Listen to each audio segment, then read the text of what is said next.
Hey everyone, and welcome to another meeting of the Tropical Rum Society. As always, I'm your host Matt, and today we're looking at a pretty dark rum, and I don't just mean in colour. Today we're looking at Two Swallows Spiced Rum, the citrus and salted caramel edition, and apparently this brand is named after a naval tradition that we're going to talk about later. Now, this one's got a pretty interesting backstory, so let's jump straight in. So right now we'd usually be talking about the brand, but today we're going to switch it up a bit and actually talk about the rum first, because I reckon the brand story is worth the wait. So, Two Swallows Salted Citrus and Salted Citrus? No, salted caramel and citrus. It's a premium rum that comes from Guyana, but it's actually produced by a brand called Rockstar Spirits out of the UK. Now, there's not a huge amount of information about them on the internet because they are a brand that only started up in 2018, so they're pretty new. They do a range of spiced rums, each of which has its own unique twist or signature flavour, such as the salted caramel in this one, so that's pretty cool. This particular rum is made with candied citrus and salted caramel, and oh my god, I have said salted citrus way too many times, but it sounds pretty good on paper. It's only 38% ABV, which is slightly stronger than Captain Morgan, but a little bit less than that usual 40% that we would typically see. This particular rum won a gold medal at the 2021 Global Rum Masters competition, so it's got a bit of a pedigree to it, so I reckon it's going to be a pretty tasty one. Now, on to the backstory of the brand that I've been teasing a bit. The Two Swallows name is based on a family connection, with Thomas Hurst, the founder of Rockstar Spirits, paying tribute to one of his naval ancestors, Captain Matthew Webb, who we can see on the label. Apparently Captain Webb was famous for two things, which were both swimming related, but neither of which was one of the swallows on the label. His first claim to fame, back in 1875, was when he became the first man to swim across the English Channel. Sadly, the second famous swim that he went for ended up being much more deadly, and he ended up drowning in the whirlpools beneath Niagara Falls. Now you might be asking, that's two things, but you said neither of them are the swallows, so how is this related to two swallows? Well, there's an old naval tradition that two swallows of a seasoned sailor's tattoo will carry his soul up to heaven if he drowns. So the brand is a tribute to the tragic loss of the founder's ancestor in the rapids beneath Niagara Falls. So yeah, a pretty dark history to go with a pretty dark rum. Speaking of this being a dark rum, let's take a step away from that tragic history and shift gears towards looking at the appearance instead. Now the label here is really interesting and there's quite a lot going on in it. We have a very classic 1800s style look to it with all the fonts and that very full layout, plus obviously the two swallows from the tattoo make an appearance. Captain Webb looks pretty old-timey manly there with his handlebar moustache, and overall the label ties in pretty well with the backstory and the branding of this drink. That's enough looking at the label. Let's get it into the glass and see how it is in there. So we'll just pop this cork off nice and close to the microphone.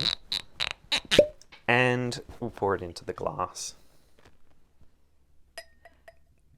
The spirit's a nice orangey kind of brown.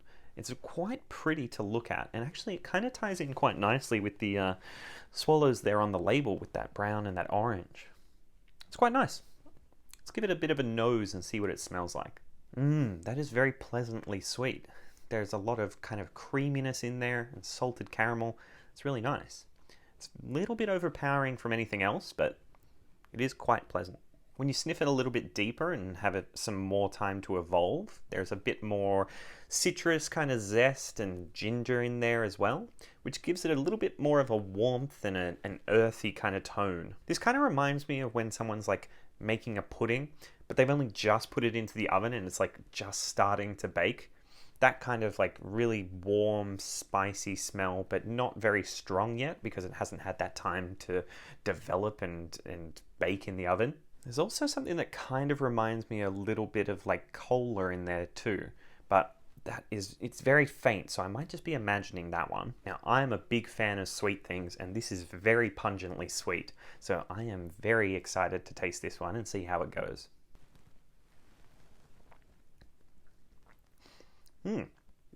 So the sweetness is really kind of lacking in that first sip, but I am liking the progression that I'm feeling here.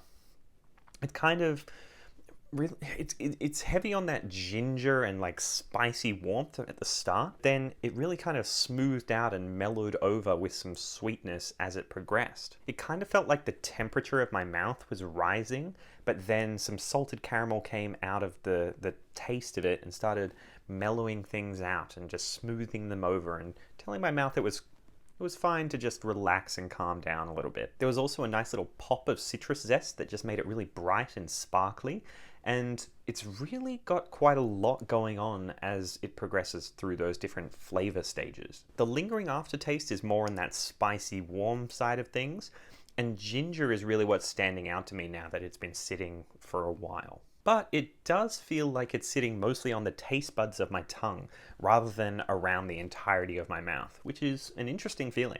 That was probably one of the most interesting flavor evolutions that I've had for a while, if not ever, because there was a really nice long development where even though there were a few crossovers, it was kind of like having 3 acts in a movie. You have that harsh initial setup that really grabs your attention, and then the smooth sweetness in the middle that just mellows things out and lets you relax a bit. But then finally at the end you have that ginger sizzle that sticks with you even as you leave the theatre.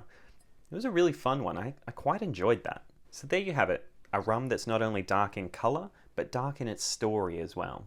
The images this branding evokes in my mind are very, very far off from what I'm actually tasting in this glass. Now personally, you might be picturing the moment where 2 swallows swoop in and carry a soul up to heaven, and that's a very sweet, uplifting moment, and that would definitely fit in with the smell of this. But I'm picturing the much more violent and heartbreaking moment when Captain Webb is sucked down into the whirlpools of Niagara Falls. Maybe that says something about me, or maybe I just watched too many horror films, but for me, that is not a sweet story.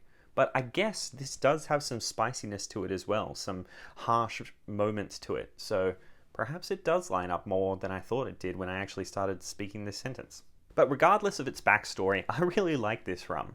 It's got a nice long evolution to it, it's got some really interesting things in both the smell and the taste, and I would definitely recommend that you get your hands on a bottle of this if you can. If you do manage to grab a bottle, let me know what you think down in the comments below.